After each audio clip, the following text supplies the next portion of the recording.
September 11th. It's a date, I think, for many of us that's just instantly there in our minds.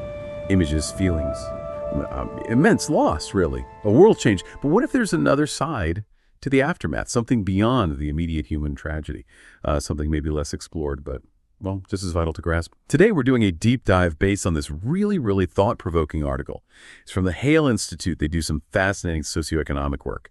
And the title is 9/11's $5 trillion shadow, from loss to flourishing. So our mission for you listening in is to ask something that might feel a bit uncomfortable, but it feels important. What did 9/11 really cost? I mean, not just the grief, which is immeasurable, right? But also measurable choices made afterwards. The Hale Institute article really pushes us to hold these two truths together, the unrecoverable loss and the choices reflected in the staggering number, $5 trillion. So okay, let's try and unpack this. On one side, you have this day just seared into memory. On the other, this number, $5 trillion. It almost doesn't compute. What does that even mean next to such profound loss? Exactly. And that's what's so, I think, insightful about the Hale Institute's approach here. They draw a really clear line right from the start. Look, this isn't about putting a price tag on grief. No way. It's about separating what we lost that can never be brought back from what we as a society chose to do in response. And that distinction, it's absolutely fundamental to their whole analysis. Yeah, that feels crucial. Okay, let's start with that first truth then.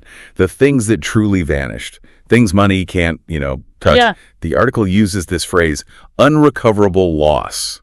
It's powerful. It really is. And they break it down very carefully. First, obviously, the lives, the legacies, the artists, the teachers, engineers, the first responders, parents, children. All their future is just gone. Their specific talents, their relationships, everything they might have done. The article is explicit. These are beyond valuation. You just can't put that on a balance sheet. No, absolutely not. And it digs deeper too, doesn't it? It talks about the emotional fabric. Trust, feeling safe, that sense of civic intimacy, all torn. And the trauma, it says, echoing through families, across generations even. Yeah. That runs incredibly deep. It certainly does. And there's another concept they bring in, cultural capital. It really struck me. They use it to talk about, well, not just the people, but the potential lost, the books that will never be written, the music never composed, the companies never started, the mentoring that never happened. It's framed as this immeasurable reservoir of lost human flourishing. And the article is very clear. These things, lives, trust, cultural capital, they belong to memory, to reverence, to care. They state explicitly, not to budgets. That separation is key to understanding their perspective. It's sacred ground. It really hammers that home. Some things are just completely priceless, outside of any kind of accounting. But okay, once we've honored that unrecoverable truth, the article shifts focus. It turns our attention to something else, something also vast, but very different, what it calls the coverable loss.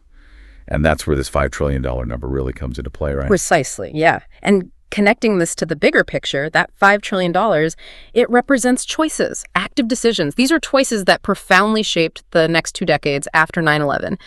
The article is meticulous, actually, in outlining where the money went, and reading it, well, it's pretty sobering. You start with the immediate things, right? The physical costs, the economic disruption, buildings, planes, the massive cleanup, insurance, victim compensation funds, market shocks, all that. But then you get to the really big slices of the pie, security and wars, the huge homeland security build-out, the massive expansion of intelligence agencies, the decades of military operations, Afghanistan, Iraq, the enormous ongoing cost of veterans care, and importantly, the interest paid on all the debt taken on for this. Right.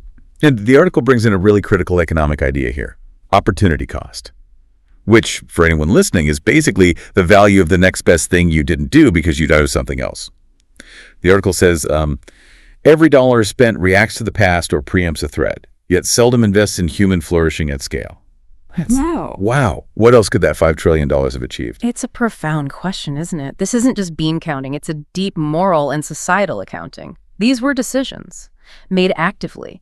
And the crucial difference, as the article points out, is that unlike the unrecoverable losses, choices can be revisited. They can change. So yeah, this $5 trillion, it's not just some abstract number. It reflects a massive redirection of our collective resources based on choices. And choices, unlike those irreplaceable losses, can be reevaluated. Yes. It's a really challenging thought, actually. Okay, to really get our heads around this $5 trillion figure, the article does something incredibly useful. It gives us historical comparisons. And frankly, some of these are jaw-dropping. They really put the scale into perspective. Let's start with wartime spending. The Hale Institute points out that this post-9/11 spending It's roughly equivalent to, or maybe even larger than, the entire U.S. cost for World War II. The entire war effort. The entire U.S. WWII effort, adjusted for inflation, that's around $4 to $5 trillion. Think about the scale of WWII, total global mobilization, reshaping entire industries, societies. And this response was on that financial scale. That's staggering. It is. And it dwarfs other conflicts. It's several times the U.S. spending in World War I, which was maybe $500 billion to $1 trillion in today's money. But maybe the comparison that really stopped me in my tracks was the Marshall Plan.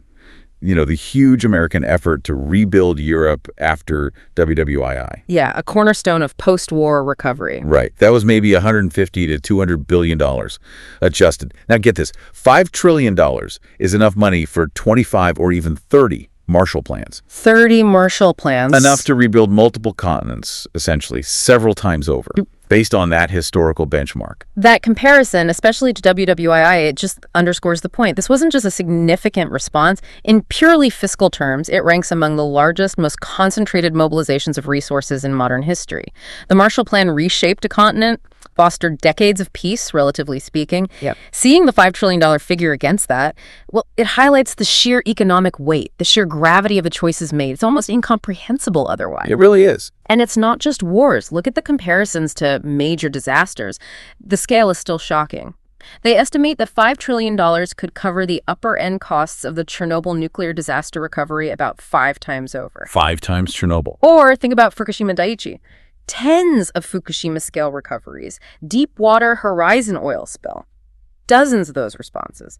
Even Hurricane Katrina, which was utterly devastating for the U.S. Gulf Coast. The recovery costs could be covered dozens of times over by this $5 trillion. Wow. The Hale Institute notes it's actually in the same league as the impact of the deepest economic shocks we've seen, like the U.S. share of the 2008 global financial crisis. But the difference here is that this massive sum is largely traceable back to a single precipitating event, 9/11, and the policy choices that followed. Okay, wow.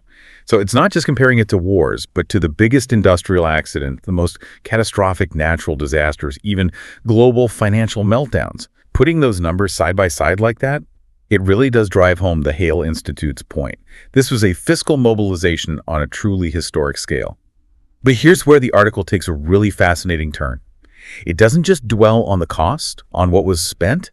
It actually dares us to imagine what could be. It outlines ways this same amount, this $5 trillion, could be redirected towards something they call regeneration and human flourishing. And they say it's line item plausible. It's not just wishful thinking.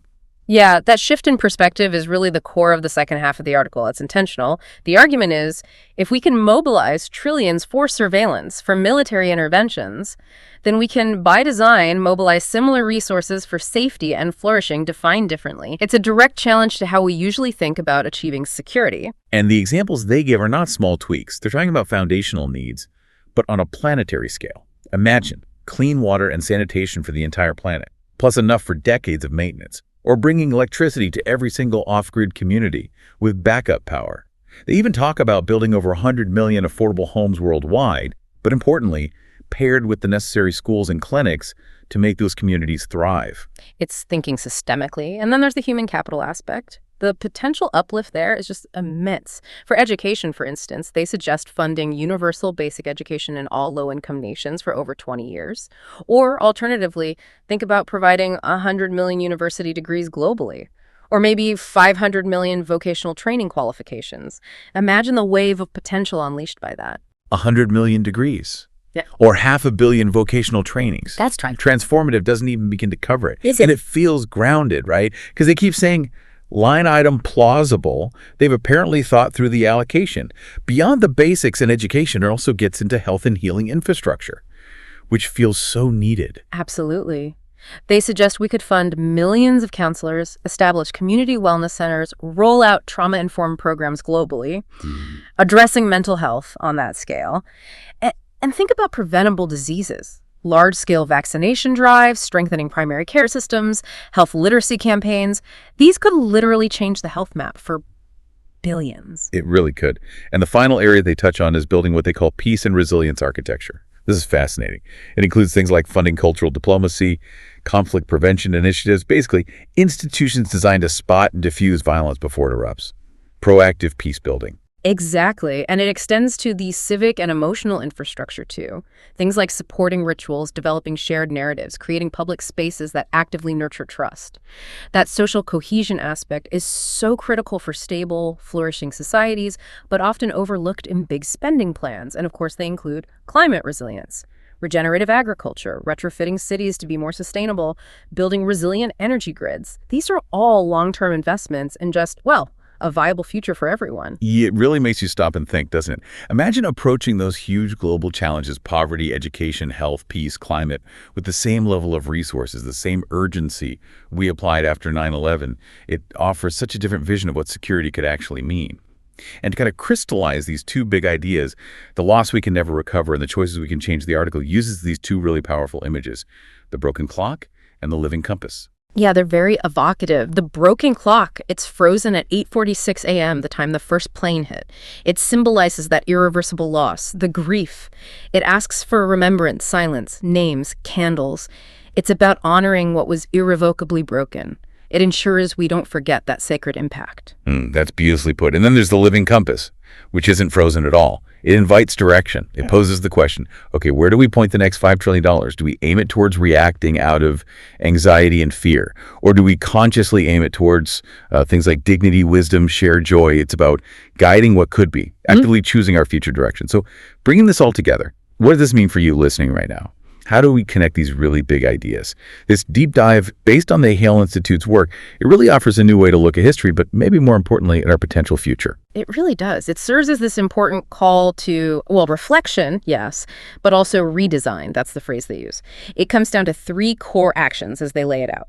First, honor the unrecoverable.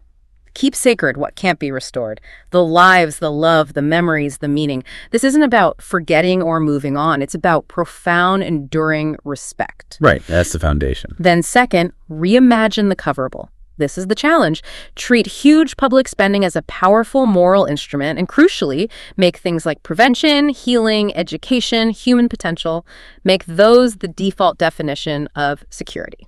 That's a fundamental shift, isn't it? Oh, wait. From just reaction and fear towards proactively building flourishing. Complete reframing. And the third part. Concrete action. Translate insight into policy. Essentially, budget for human flourishing with the same seriousness, the same level of resource, the same determination that we budget for war or crisis response. Be intentional with our collective wealth and energy. Budget for flourishing. And the article concludes with this really powerful, I think, quite profound statement. It says, if the last $5 trillion taught us what fear can buy, let the next $5 trillion prove what wisdom can build. Wow. That line really stays with you. Let the next $5 trillion prove what wisdom can build. This deep dive really gives us so much to think about. It shifts the lens from just remembering a tragedy, however important that is, to actively considering how we shape the future through our choices, through our priorities. It challenges us, I think, to look beyond immediate reactions and just imagine the incredible positive impact our collective choices could have. What's the one idea from all this that you think will stick with you the most? Something to mull over. Thank you so much for joining us on the Deep Dive today. We hope this conversation sparks some new thinking and maybe challenge some perspectives. Until next time.